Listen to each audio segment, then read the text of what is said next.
दोस्तों आइए देखते हैं हम लोग बिहार से रिलेटेड जो एंशियंट हिस्ट्री का स्रोत है उसको समझते हैं कि बिहार का एंशियंट हिस्ट्री का सोर्स क्या है। ठीक ना, सोर्स क्या आता है। तो सोर्स के तौर पर अगर देखा जाए बिहार के अंतर्गत, तो हम लोगों ने पहले भी जो अपने पिछले लेक्चर देखा था उसका क्लासिफिकेशन के हिसाब से समझा था। तो उसमें पहला जो देखे थे कि इंडिजिनस कुछ सोर्सेस होगा और कुछ जो सोर्सेज जो होगा नॉन इंडिजिनस होगा। मतलब अलग भाषा में बोले तो ये एक फॉरेनर जो भाषाएं हैं वो होगा। ठीक ना, तो नॉन इंडिजिनस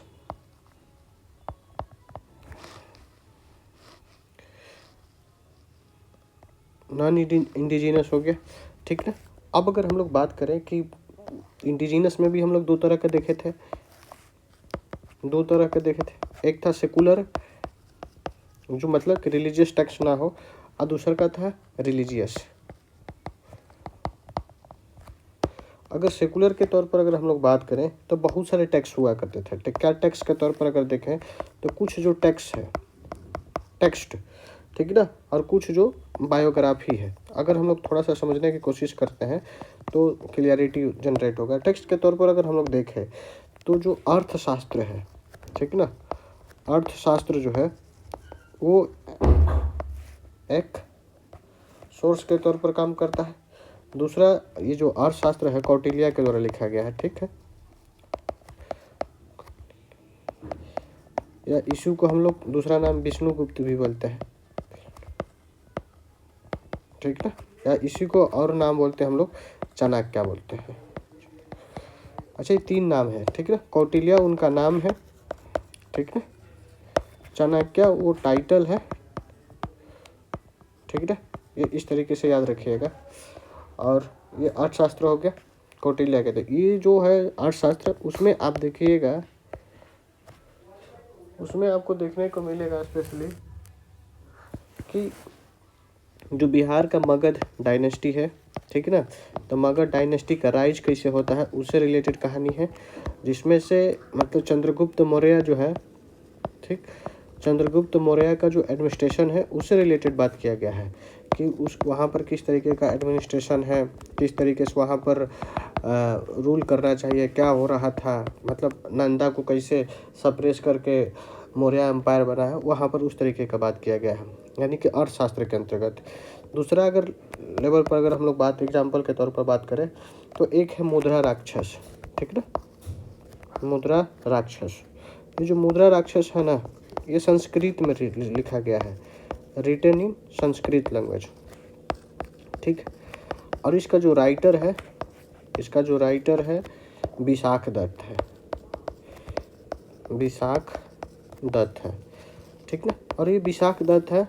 आप बाद में इसको समझिएगा कि मुद्रा राक्षस कब ये गुप्ता अम्पायर है उसके टाइम में लिखा गया है। ठीक ना, जो गुप्ता अम्पायर अगर बोला जाए कि 319 से लेकर आई थिंक 540 एडी के आसपास इस अम्पायर का उद्भव देखने को मिलता है बिहार के अंतर्गत। तो ये वह उस टाइम में लिखा गया था।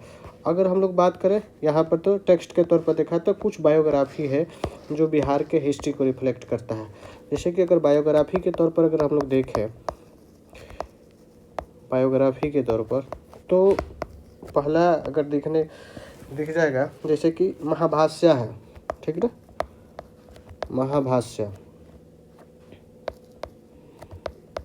महाभाष्य हो जाएगा। ठीक ना, महाभाष्य किसने लिखा था, तो ये जो रिटेन किया गया है, रिटेन बाय दी पतंजलि जो है। आप जब हम लोग पढ़ेंगे शिशुनाग डिनास्टी, तो उस शिशुनाग डायनेस्टी के तौर पर, सॉरी शिशुनाग है, आई थिंक शिशुनाग है या पुष्यमित्र शुंग ऐसे करके है। तो उनके डायनेस्टी में पतंजलि गुरु हुआ करते थे। आप हिस्ट्री में आप देखिएगा तो इनका लोकेशन थोड़ा सा डिबेटेबल है। ऐसा माना जाता है कि बिहार के मुंगेर के रहने वाले थे। ठीक ना, ऋषि पतंजलि, और उन्होंने ही महाभाष्य को लिखा था, जो कि बिहार के मतलब हिस्ट्री को लेकर बातें करता है। दूसरी अगर बात करें तो एक है राजतरंगिणी। ठीक, राजतरंगिणी जो है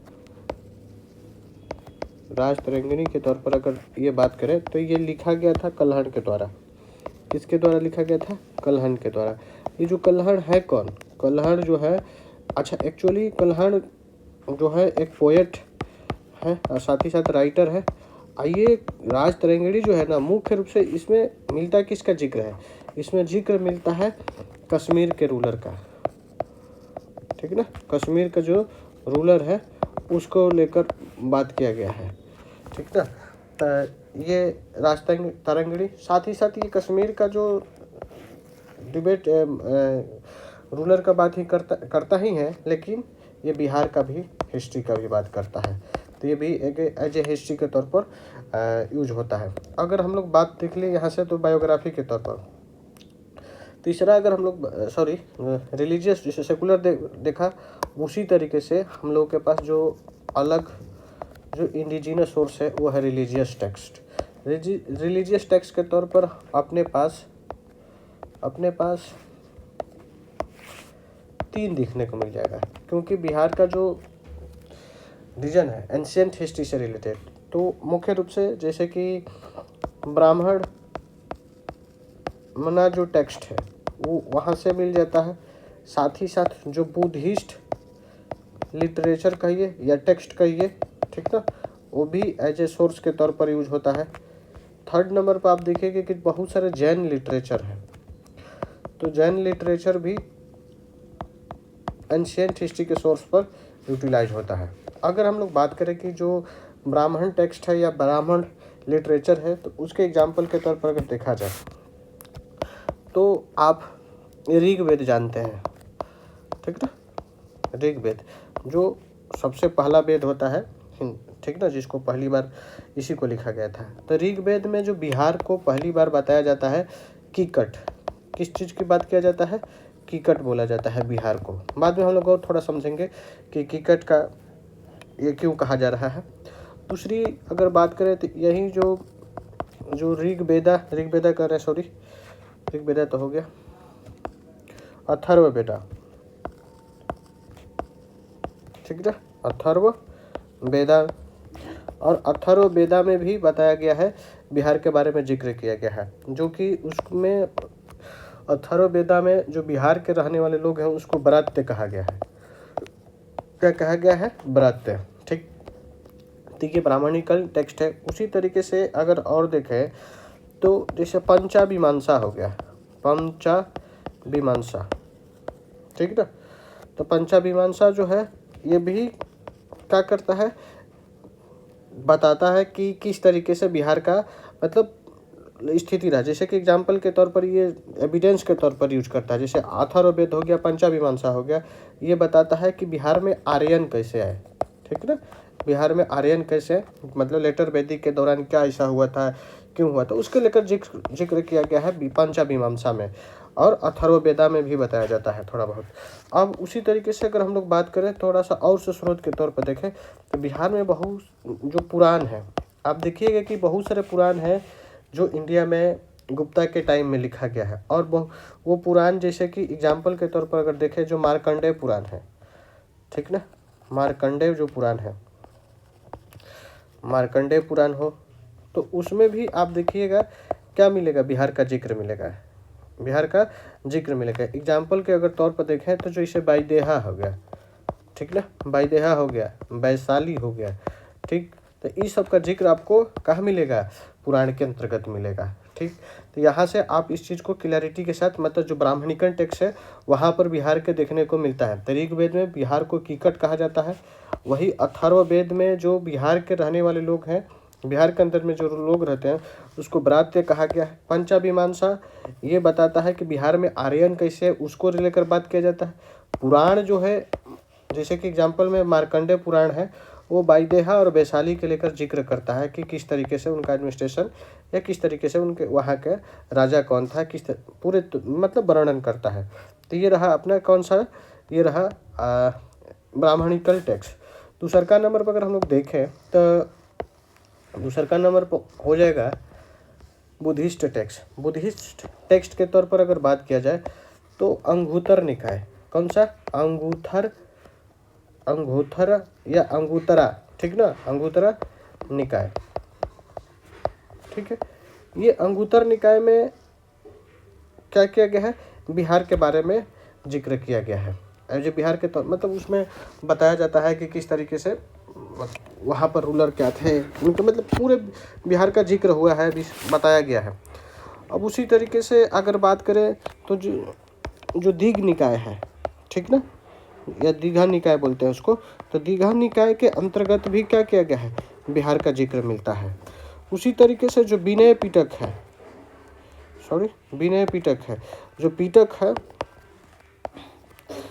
जो हम लोगों ने देखा था कि पिटक कितना, पिटक 3 प्रकार का होता है, 3 गो होगा, बाद में देखेंगे भी।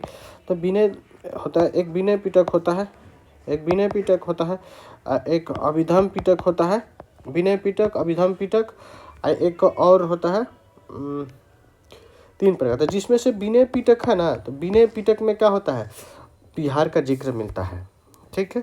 ये विनय पिटक के अंतर्गत किस तरीके से, मतलब बिहार का पूरे तरीके से बताया गया है। अगर इसी विनय पिटक के अंतर्गत अगर हम लोग बात करें तो उस समय का जो मगध था, तो मगध का जिक्र विनय पिटक में मिलेगा। मगध का उसी और वैशाली का भी जिक्र विनय पिटक में दिया गया है। हम लोग देखेंगे कैसे, जब पढ़ेंगे आम्र महात्मा बुद्ध के बारे में, ठीक ना, तो वहाँ पर पता चल जाएगा। उसी तरीके से जो आर्या अम्बा, जो इसको हम लोग आम्रपाली बोलते हैं, उनका जिक्र किया गया है विनय पिटक के अंतर्गत। तो वहाँ पर हाँ, ये विनय पिटक, अभिधम पिटक, एक सूत पिटक, ये 3 प्रकार का पिटक होता है। तो आप इसको हम लोग बाद में देखेंगे।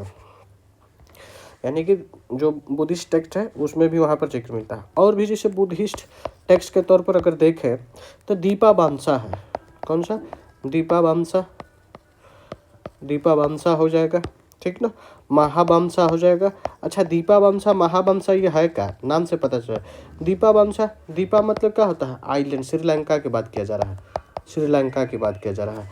महावंसा किसकी बात किया जा रहा है, महावंसा इंडिया की बात किया जा रहा है, ठीक है ना। तो ये इंडिया के बारे में जिक्र कर रहा है। और वहाँ पर इंडिया के बारे में, श्रीलंका के कैसे बुद्धिस्ट के या कैसे बुद्धिस्ट का प्रोपागेशन हुआ है श्रीलंका में, तो वो सारी चीज़ें को लेकर जिक्र किया गया था। जब बुद्धिस्ट में आपको पता है कि अशोक ने अपने 2 बच्चे को, ठीक ना, महेंद्र और संघमित्रा को उन्होंने कैसे उन्होंने श्रीलंका के अंतर्गत भेजा था, तो वो सारी चीज़ों को ये दीपावंसा महावंसा में मतलब चीज़ों को बताया गया है। तो ये आप याद रखिएगा। उसी तरीके से अगर हम लोग जैन टेक्स्ट के तौर पर अगर देखें तो जैन टेक्स्ट के तौर पर अगर देखा जाए तो जैन टेक्स्ट के दौरान आप देखना चाहिएगा तो बहुत सारे एग्जाम्पल हैं, जैसे कि भगवती सूत्र है, भगवती सूत्र, ठीक ना। और भगवती सूत्र में ये बताया गया है, एक आप देखिएगा कि वैशाली जो है ना, वैशाली का उसमें जिक्र मिलता है भगवती सूत्र के अंतर्गत। और भी जैसे जैन लिटरेचर है जिसका बारे में डिबेट किया गया है, बताया गया है कि बिहार में किस तरीके का एडमिनिस्ट्रेशन सिस्टम था, तो ये अपने पास इंडिजिनस स्रोत के तौर पर काम करता है और ये हमारे इंडिजिनस स्रोत है। हम अब अगले वीडियो में हम लोग जो बिहार के अंतर्गत नॉन इंडिजिनस रीजन स्रोत के तौर पर है उसको देख लेंगे। खैर आइए हम लोग इसी में ख़त्म ही कर लेते हैं, क्यों अगले वीडियो में देखेंगे, अगले वीडियो में अगले टॉपिक को हम लोग देखेंगे। जैसे कि नॉन इंडिजिनस के तौर पर अगर हम लोग बात करें, नॉन इंडिजिनस, तो नॉन इंडिजिनस कहने का मतलब क्या है, दैट इज यहाँ पर मतलब ये है कि हम बात कर रहे हैं कि फॉरेनर का, किसकी बात कर रहे हैं, फॉरेनर। आप बाद में जब देखिएगा तो फॉरेनर के तौर पर अगर देखा जाए एग्जाम्पल के तौर पर बिहार का कौन बात बताएगा, तो बिहार का जिक्र चाइनीज जो लिटरेचर है, जैसे कि अगर चाइनीज बहुत सारे ट्रैवलर आए इंडिया में, ठीक ना, और उन्होंने भारत का मतलब इंडिया के और बिहार के बारे में बहुत सारे एविडेंसेस दिए हैं। जैसे अगर बात करें फाहियान, ठीक ना, फाहियान आए, उसके बाद ह्वेन सांग आए, ठीक ना, ह्वेन सांग आए, फिर इतिसांग,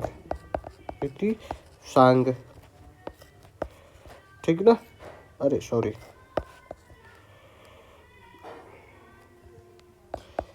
इतिसांग, उसके बाद आप एक और देखिएगा जुएंग जांग, ठीक है ना। तो ये सब क्या है, ये सब है चाइनीज़ ट्रैवलर, और ये बिहार के अंतर्गत आते हैं। और बिहार के जो बुद्धिस्ट जो लोकेशन है वो वहाँ पर जाकर उसका स्टडी करते हैं।